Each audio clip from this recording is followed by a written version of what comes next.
اللهم صل وسلم وبارك على سيدنا محمد وعلى اله وصحبه وسلم. السلام عليكم ورحمه الله وبركاته. ازيكم حبايبي؟ عاملين ايه؟ يا رب تكونوا بألف خير. معاكم اميره سلامه، والنهارده ان شاء الله هنعمل مع بعض وصفه الجلاش التحفه القمر. فظيعه فظيعه بجد بجد، مش لاقيه كلام اقوله عليها من كتر ما طعمه حلو جدا جدا جدا. والله ما هتبطلوا ان تعملوه. شايفين شكله؟ هو مش محروق، هو عشان بالقرفه عشان دماغك ما تودلكوش لحتة تانية، بس طعمه حلو جدا جدا جدا. والله احلى طريقة جلاش عملتها، وطعمها فظيع فظيع. كل الناس هتشكركوا عليها، هتدمنوها ومش هتبطلوا تعملوها، وطريقتها سهلة واقتصادية جدا جدا جدا. يلا بينا بقى نشوف هنعمله ازاي.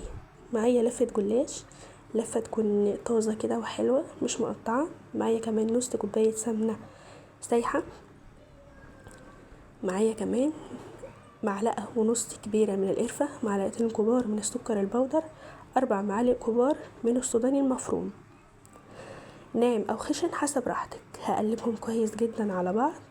وهنا دهنت الصينية بتاعتي اللي انا هستوي فيها دهنة كويسة كده من السمنة. وهاخد اول ورقة من الجلاش، دول ورقتين ورقتين لازقين في بعض، هدهنهم دهنة كويسة جدا من السمنة. اتأكد ان السمنة راحت على الورقة كلها. وهاخد على طول معلقتين كبار مليانين كده من الخليط اللي احنا عاملينه اوزعه عليها. القرفة يا جماعة مودية الجلاش في حتة تانية خالص، مخليه طعمه تحفة وقريب قوي للسينابون. هتنيها بقى التانية اللي انتوا شايفينها دي، مش هبرمه، لا انا هطبقه كده على بعض، هركنه على جنب. وهجيب كمان ورقتين. هنا انا عمالة احاول ان انا افصل ورقة عن التانية، بس للأسف مش هعرف يعني، وهتتقطع مني في الاخر، فانا هخليها زي ما هي وخلاص. بصوا هنا خلاص، انا قلت انا زهقت خلاص، هخليهم زي ما هما. تمام كده. هحط النص اللي اتقطع ده برضو عليها، وهدهنها برضو دهنة كويسة جدا من السمنة، حوالي معلقتين كبار كده، واوزعهم بالفرشة بتاعتي. وهجيب كمان معلقة كبيرة واوزعها. هروح واخدة الورقة اللي انا عملتها في الاول، الورقتين، واحطها واقفل عليها في كام طبقة بيضة مرفوفة على بعض. دي اللي انتوا بتشوفوها في اول الفيديو، هتفكروا ان هو ني، لا هو مش ني، هو عشان بس طبقات بيضة ورا بعضها، لكن هو مورق ومستوي من جوه من بره ولونه تحفة. هجيب السكينة بتاعتي بقى واقطعها كده مثلثات، مستطيلات، مربعات، القطعة اللي انتوا حابين تعملوها اعملوها، بس الشكل ده مخلي شكله تحفة. انا هنا بقطع مش بوصل لاخر الورقة عشان اعرف اشيلها براحتي. بصوا انا هنا لما اشيلها مش هتتقطع، هي ماسكه في بعضها. انا عملت بس شكل من على الوش عشان لما تستوي واجي اقطعها تتقطع معايا بكل سهوله. دي اول طريقه. دي الطريقه التانية والاسهل من الاولى. هدهن ورقتين برضو كويس كده بالسمنه، واحط عليها برضو معلقتين كبار من الخليط اللي احنا عاملينه بالسكر البودر والقرفه والسوداني المفروم. ممكن تحطوا كاكاو لو حابين، بس القرفه مخليه في حته تانية. هحط كمان ورقتين عليه وادهنهم برضو دهنة كويسة جدا بالسمنة بالشكل ده.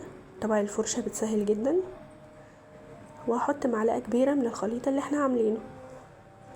دي اسهل من الطريقة الاولى، ان انا الف وارجع احطها تاني والف تاني. هطبق بقى التطبيقة بتاعتي. طبعا ممكن تملوا الورقتين كلها بالحشوة، بس ساعتها هتكلفك قوي وهتبقى الحشوة كتيرة زيادة عن اللزوم، لكن هي كده طبقات الحشوة معاها حلوة جدا. هقطع برضو مثلثات بالشكل ده وعلى الصينية على طول. هخلص كل الكمية بالشكل ده. هي اللفة عملت معايا 3 رولات بالطريقة دي. هدهنها بقى كويس جدا بالسمنة اللي فاضلة، انا استخدمت نص كوباية بالظبط.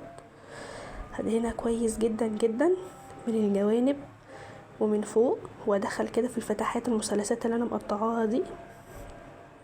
وهكون مسخنة معايا الفرن كويس جدا جدا على درجة حرارة 200.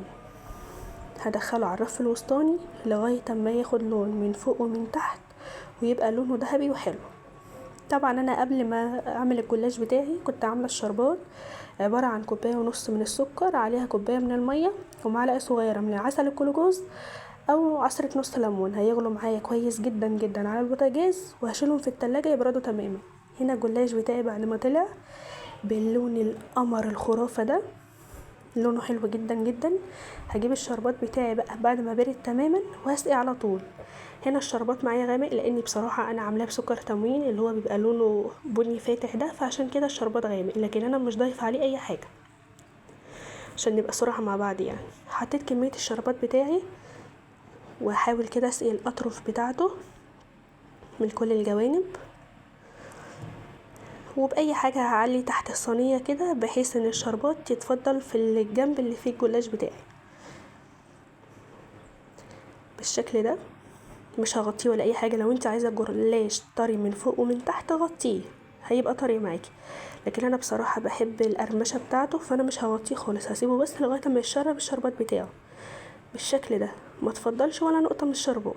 هنا خلاص بعد ما اتشرب انا هنا جيت اقطعه بالمقطع ده، حسيت ان هو يغلبني شويه وبرده السكينه غلبني اكتر، فانا بصراحه قصيته من المقص بتاع المطبخ يعني اللي هو بتاع الاكل. شايفين شكله؟ شكل التوريقه وطعمه وريحته بتقلب البيت. ريحته رهيبة وطعمه فظيع. الناس اللي بتحب السينابون جدا هتحبه وهتعشقه. طبعا ممكن تسقوه بلبن بحليب مكثف محلى بدل الشربات، دي هيبقى طعمه احلى بكتير، بس احنا بنحاول نوفر يعني. وانا بقول لكم ممكن تسقوه باللبن الحليب المكثف المحلى، بس طبعا مش هيبقى لونه كده، هيبقى لونه ابيض يعني، فالاحلى شربات. شايفين شكله؟ شكل التوريقه بتاعته حلو جدا، طري من تحت ومقرمش من فوق، والحشوة طعمها خطير خطير خطير. تعالوا ندوق. طعمه والله تحفة، هتدمنوه حرفيا، ومش مكلف ولا اي حاجة. هو ب10 جنيه سوداني ولفة جلاش، وهتعملي احلى طبق جلاش. طعمه في حتة تانية خالص. جربوها تدعولي. ما تنسوش بقى تحطوا لايك وتعلقوا كومنت حلو منكم ودعوة حلوة من قلبكم، وما تنسوش تشتركوا في القناة وتفعلوا جرس على الكل. السلام عليكم ورحمة الله.